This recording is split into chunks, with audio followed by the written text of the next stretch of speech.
नमस्कार, मी नवापूरकर. आपले गाव आपली माणसे. आज दिनांक 28 जून 2025 रोजी आपल्या केलापाणी या गावातील घटना आहे. या गावात एक आजारी रुग्णाला झोळी करून 20 किलोमीटरपर्यंत पायपीट करत तोरणमाळपर्यंत पोहोचवावे लागते.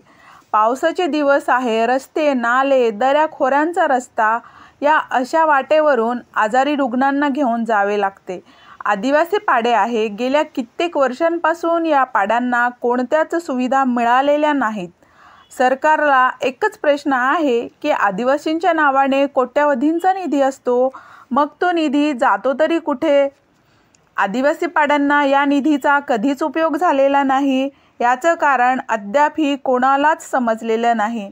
असे अनेक पाडे आहेत जिथं कोणतेच सोयी सुविधा नाही.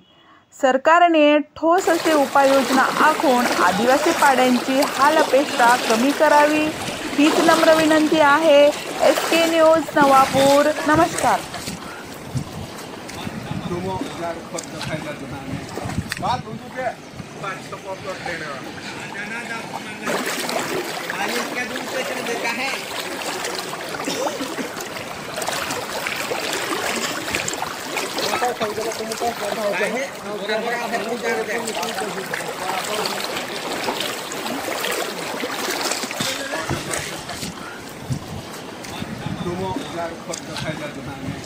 Ba't